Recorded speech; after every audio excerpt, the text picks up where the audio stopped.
recibimos. Señor, te pido que estés en mi entendimiento, Señor, y en los de cada uno de los que estamos aquí presentes, para que podamos no solo entender tu mensaje, sino poderlo llevar a cabo. En nombre de Cristo Jesús. Amén. En la semana escuché una historia que me hizo reír, pero también me hizo pensar. El cuento dice que una mujer despierta en la mañana y le dice a su esposo: ¿sabes qué? Tuve un sueño. Si en ese sueño tú venías y me regalabas un anillo de diamantes.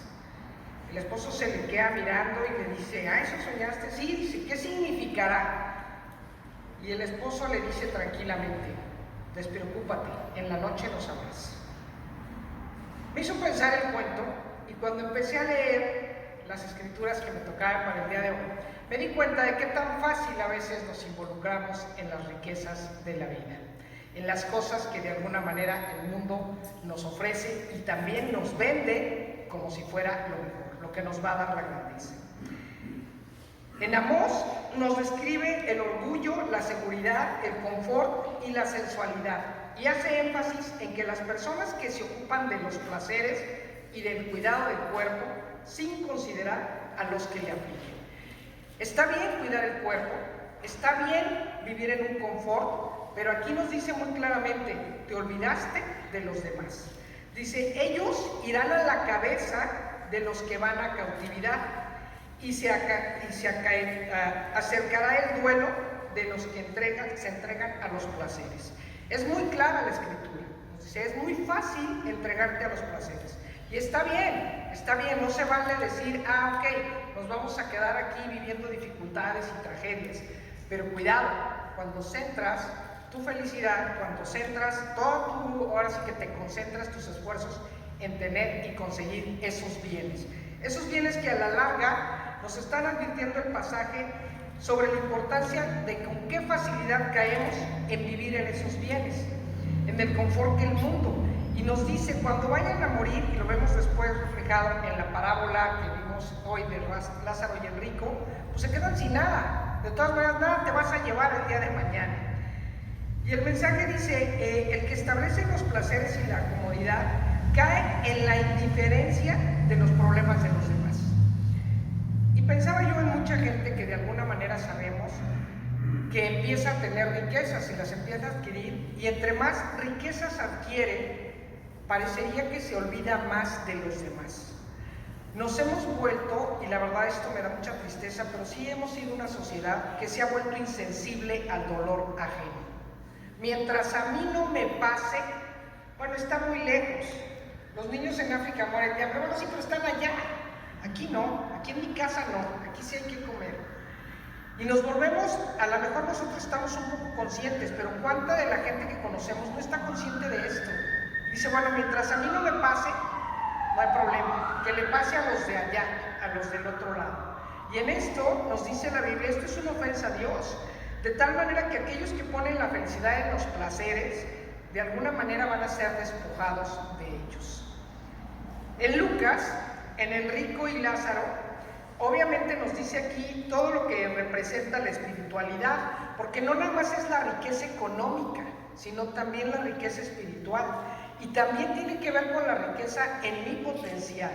¿Cuántas veces yo digo: yo soy capaz de esto, yo soy capaz de esto otro, yo sí puedo con esto? Y nos olvidamos de pensar que, bueno, ¿de quién vienen todos esos dones? ¿Quién nos ha dado la capacidad para poder hacer muchas cosas? Y en este sentido dice: ok, los tienes, compártelos. Utilízalos para la gloria y para la honra de Dios. Utilízalos para compartir y para pensar en los demás. En la parábola de Lázaro y el rico, nunca nos dice si el rico se hizo rico a través de hurtar o de robar o de tranzas, ¿verdad? Y sabemos de mucha gente en nuestra sociedad, y me da mucha tristeza decirlo, pero en nuestro gobierno tenemos mucha gente en esa posición, que sabemos que sus ingresos, sus recursos, no los obtuvieron de una manera legal, por llamarla de alguna forma. Y lo peor no es eso, sino que aparte, una vez que los tienen, parece que me olvido de todos los demás. Decía, platicando con algunos compañeros, que el peor enemigo del mexicano es el mexicano. Entonces, cuando aquel que vive en una sociedad que le ha costado trabajo y empieza a salir adelante, una vez que tiene un cargo, un puesto, un cierto nivel, empiezan a fastidiar y humillar a los otros. En vez de decir, ok, si yo ya tengo este cargo, voy a ayudarle a los demás para que suban y crezcamos juntos. Y no, pareciera que es como, ah, no, es que yo ya estoy en este puesto. Yo creo que los que trabajamos nos ha pasado, ¿no? Que de repente llega alguien que no tenía nada y lo hace director, y wow, cuidado, ¿no? Cuidado y le hablas de tú, cuidado y no lo tomas en cuenta, porque es el director, ¿no? Entonces, veníamos igual, ¿sí? La suerte, tu tío, tu primo te dio el dedazo y ya estás arriba, y te olvidas de los demás. Y en esto nos dice en la parábola muy claramente, ¿no? Mueren los dos y Lázaro llega con el padre Abraham y el rico llega a Hades. Y entonces ahora sí se acordó de ese miserable, de ese mendigo que tenía ahí en la puerta de su casa. Yo también pienso en eso y digo, debe haber sido muy incómodo para el rico cada vez que abría la puerta tener ahí al mendigo, ¿sí? Porque aparte dice, los perros le lamían las llagas. Ayer lo veíamos con los chicos y cuando leíamos esto todos decían cara de... ¿sí? Y obviamente, entonces, todos los días lo tiene ahí. Y en vez de decir, ok, ¿sabes qué? Mira, bueno, a lo mejor no es que te vaya a comprar una casa, ¿no? Pero bueno, te puedo dar algo de ropa, te puedo dar algo de pan, a lo mejor te ayudo. Si no puedo darte una casa, busco donde vivas, hago algo por ti. Sin embargo, el rico ni de a él se acordó. Y cuando ya está en el Hades, el rico lo primero que dice es, ¿cómo no? Este está allá arriba gozando y yo aquí sufriendo. Y le reclama al padre Abraham. Y curioso porque le dice todavía en esta soberbia, le dice, padre Abraham, manda a Lázaro. O sea, que Lázaro me siga sirviendo. Manda a Lázaro a que remoje los labios de mi boca. Y el padre Abraham dice, hey, se te olvidó. Se te olvidó que tú en la tierra viviste con muchos placeres y con muchos lujos. Y Lázaro no. Y probablemente Lázaro todos los días les tiraba la mano, ¿verdad? Y seguramente el rico le decía, shh, no me ensucies, ¿no? Déjame pasar.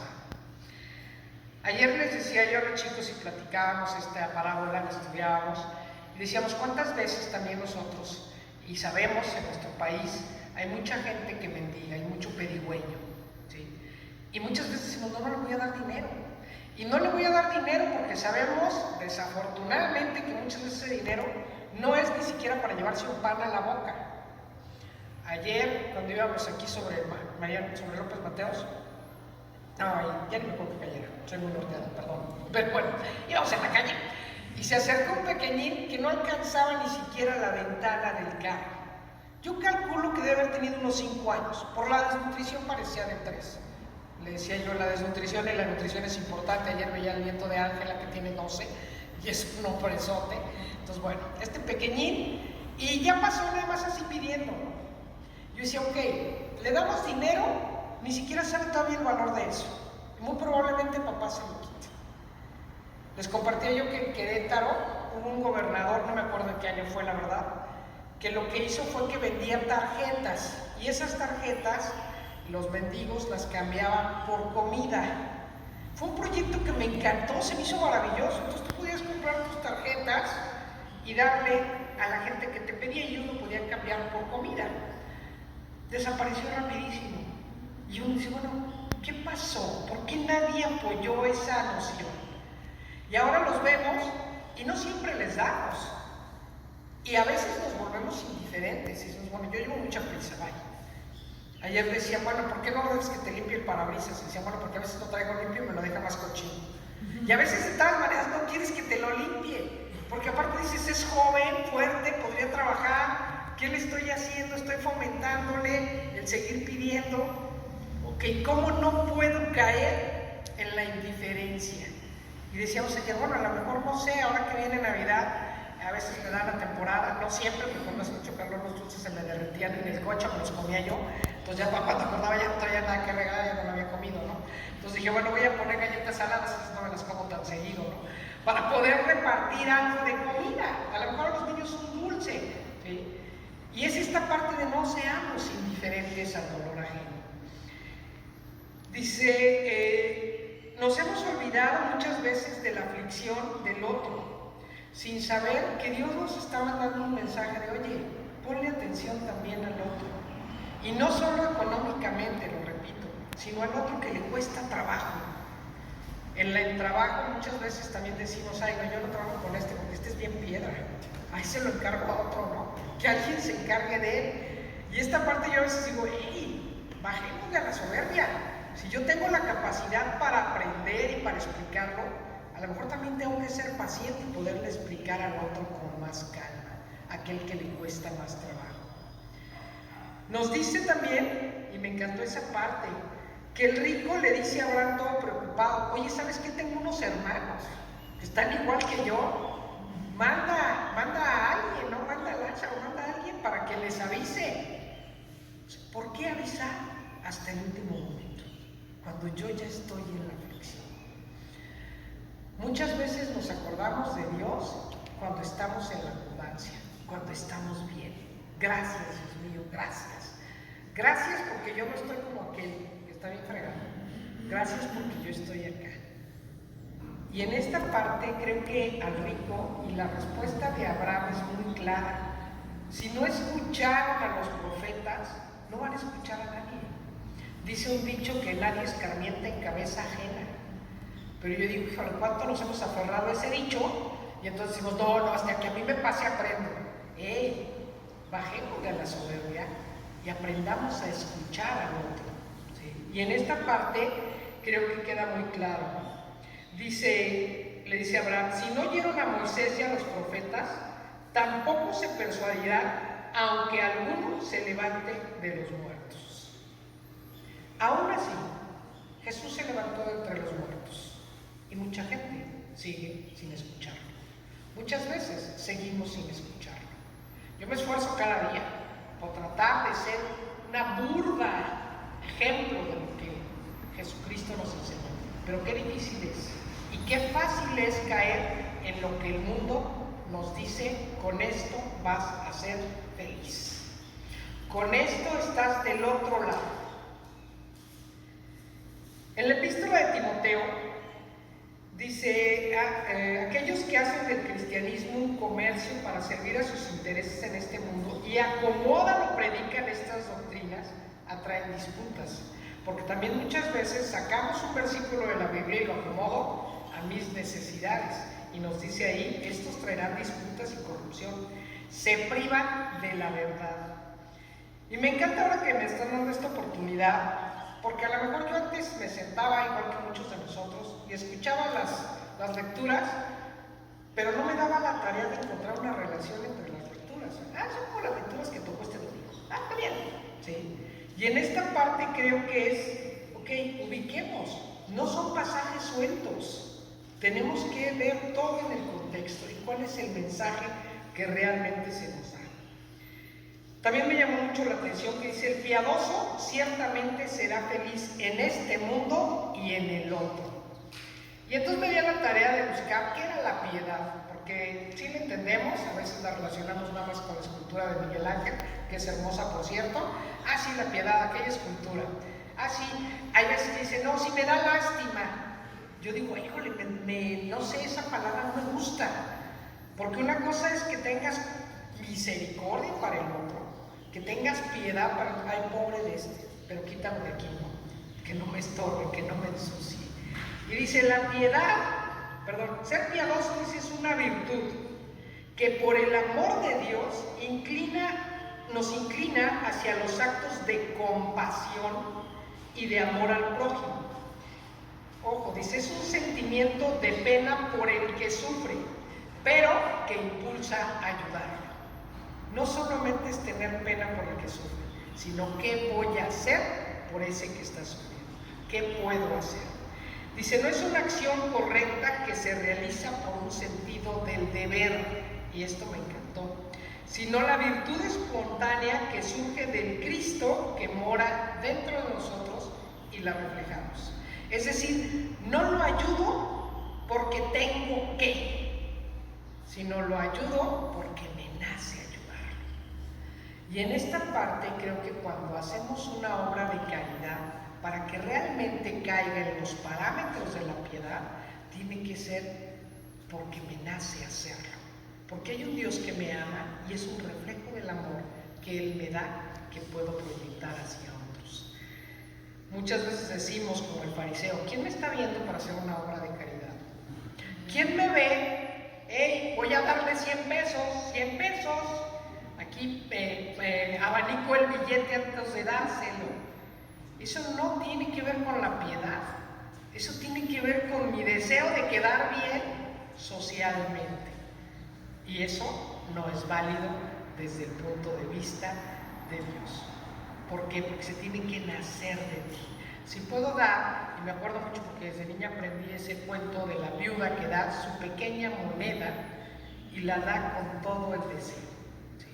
Y me encanta porque cuando nosotros sufrimos aquí terremotos, y ahora el 19 nos tocó otra, que por ahí dijeron, no, que ya estamos atrayendo las fuerzas del mar. Vivimos en un país con 5 placas tectónicas, seguramente las posibilidades de que vuelva a caer en el mismo día son bastante altas. ¿Sí? Sin embargo, me llama la atención porque cuando hay un evento, una tragedia, uno ve que la gente a veces con menos posibilidades es la que más aporta. Y lo hace con toda la voluntad. Quien ha ido a misiones, lo sabemos, la gente te recibe en su casa y te da de comer todo lo que tiene. Tú no sabes si a lo mejor en la semana se van a quedar sin comer, pero te lo dan con todo el corazón. Y esa es la piedad. Dice también en este pasaje, vemos el mal de la codicia. No se dice que por ser rico sea malo. Dice lo malo, o la parte que no está bien y que no la ve bien desde la parte bíblica y desde Dios, es que no te conformas con lo que tienes. Y no quiere decir que no seamos aspiracionistas, sino que te enfocas tanto en la riqueza que te olvidas de todo lo demás. Te olvidas incluso de la palabra de Dios. ¿Por qué? Y nos pasa a muchos que de repente decimos, tengo mucho trabajo, todo el día tengo trabajo. Y yo digo, sí. ¿Y a qué horas me di el tiempo para hacer una pequeña oración? Bueno, 3 minutos, porque tengo un montón de trabajo. Ok. ¿Y ese trabajo qué está haciendo? ¿Me está enriqueciendo únicamente económicamente? Porque si es así, aguas, porque entonces estamos cayendo en la avaricia, donde ya tengo suficiente, pero necesito más, necesito más, necesito más. ¿Sí? También nos dice, ahí habla, dice que se conformen con que tengan vestido y comida. Y yo les decía a veces, no soy muy fan de la moda, y obviamente también caigo en todo, como todos, ¿no? De repente, no, pues esos zapatos me gustaron, esos también, y de repente dicen, bueno, ya tengo, yo recuerdo a mi madre me criticaría, pero en mi adolescencia llegué a tener hasta 40 pares de zapatos, de los cuales me los puse una vez, porque entonces ya sabemos las mujeres, tenía que combinar el zapato con el saco, con la falda, con la bolsa, y bueno, ¿sí? Nada más me los ponía una vez para cada evento que tenía, porque cómo voy a repetir el mismo traje el siguiente evento, entonces es otro. Y ahora digo, híjole, de verdad, ¿cuánto tenemos en el closet que no ocupamos? Y decimos, como los buenos adolescentes, no tengo nada que ponerme. ¿Sí? Y en esa parte no es el problema ese, el problema es que solo te enfoques en eso, que te olvides de los demás. ¿Sí? Si digo, el problema no está en ser rico, en tener recursos, en tener capacidades. El problema es que hagas de eso tu Dios, que te enfoques en esa parte. Y nos dice el verso 10, raíz de todos los males es el amor al dinero, el cual codiciando algunos se extraviaron de la fe y fueron traspasados de muchos dolores. Así textual lo dice. La gente puede tener dinero, pero el problema es cuando lo amas más que a veces hasta tu propia vida. No podemos mirar alrededor sin notar muchas pruebas de esto. ¿Cuántas personas conocemos que tienen muchos recursos y siguen buscando más y más y más? Y cuando tú le dices, oye, ¿podrías hacer un donativo? ¿Me van a descontar? ¿Voy a dejar de pagar impuestos? Si no, no doy donativos. Hace algunos años, cuando andábamos buscando casas hogar para llevar a los chicos, Isabel me hizo el favor de buscar una lista de casas hogar aquí en Guadalajara, 70 casas hogar. Me di a la tarea de hablar para ver a cuáles podíamos asistir y llevar a los muchachos para que participaran, jugaran con los niños y llevaran. Más del 50% de las casas hogar de las que hablé me decían, ¿nos puede dar el donativo? Le paso mi número de cuenta. Yo decía, no quiero darle el dinero, quiero que los muchachos convivan y que los niños disfruten ese cariño, esa convivencia.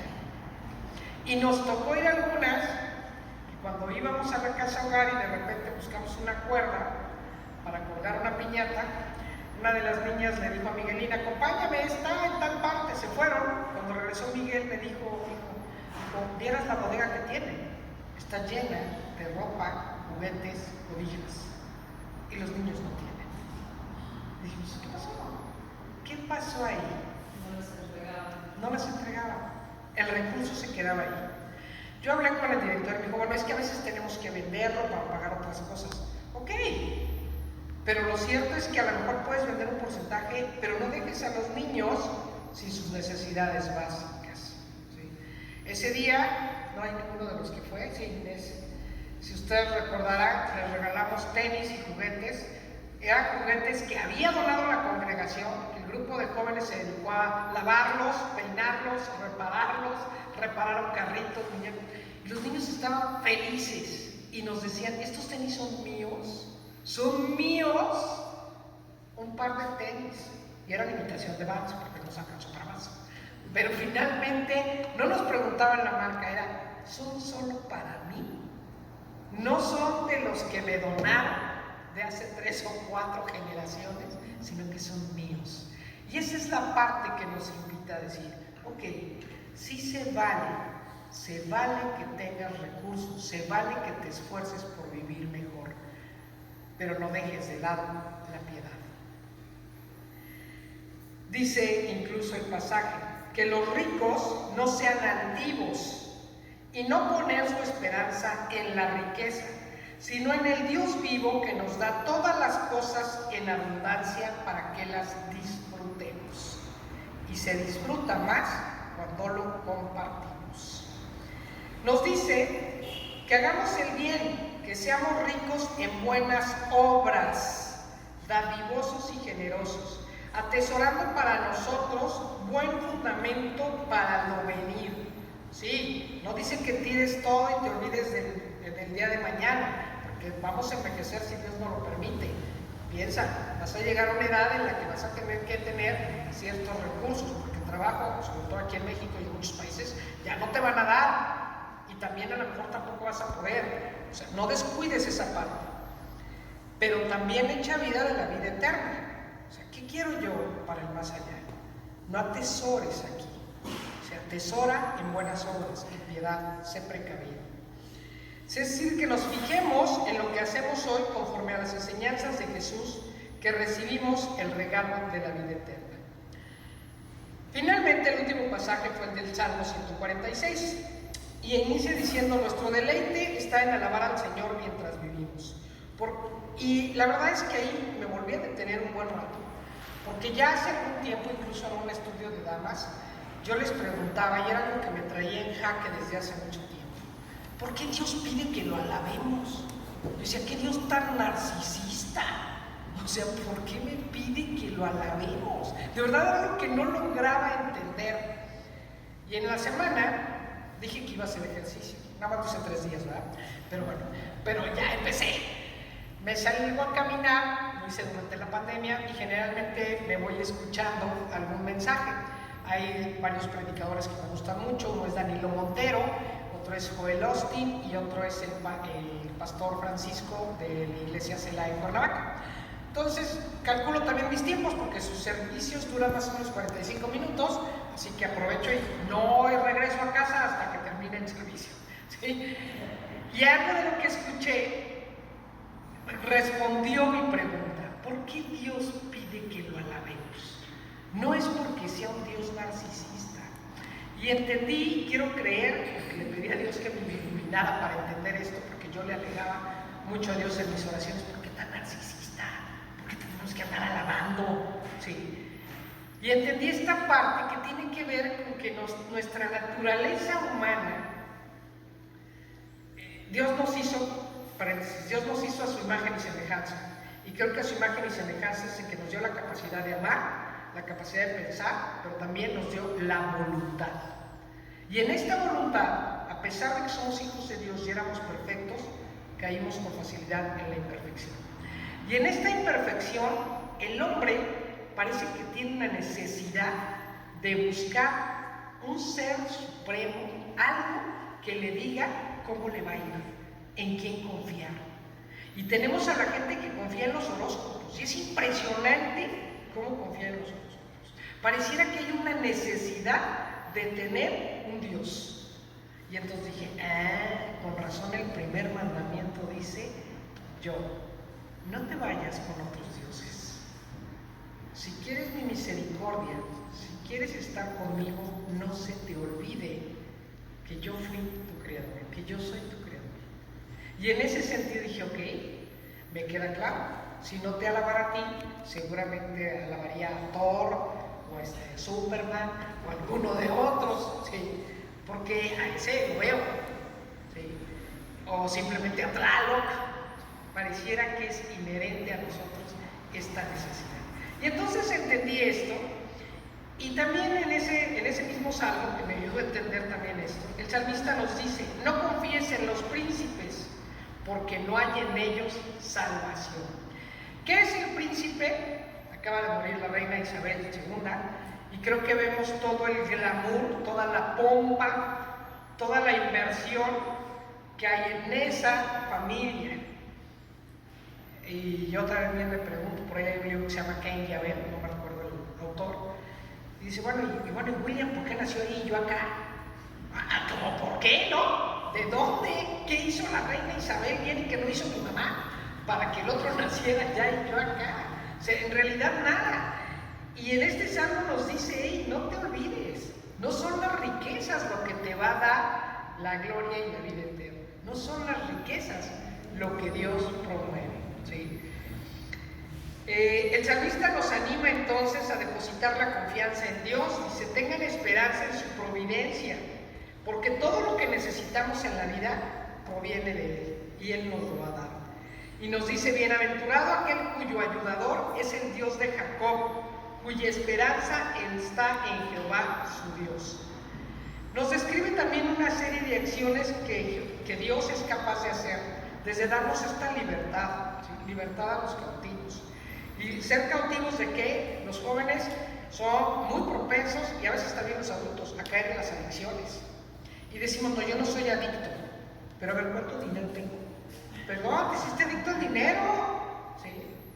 ¿Te hiciste adicto al trabajo? No, es que me quedan 10 minutos, deja ver qué hago.